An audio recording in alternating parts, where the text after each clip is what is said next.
Cabinet Minister Kyrmen Shylla expressed high hopes for the imminent start of scientific coal mining in Meghalaya.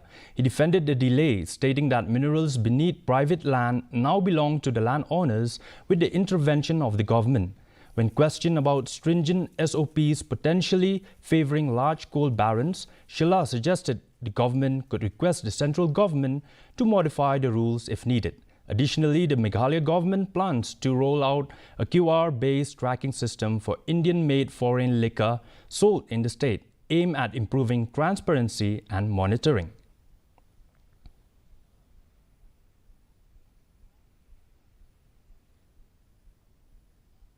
If we cannot follow these rules, then we'll ask the state, the government, to modify it. I believe even the central will accept that. Unless we start something, how do we know that whether we can do it or not? So, as of now, I don't know how much, we cannot say.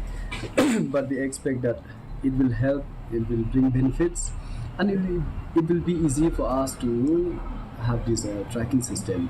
If everything will be in our fingertips, we'll have a dashboard where we can monitor each and every movement of our consignment. That is our expectation. The College of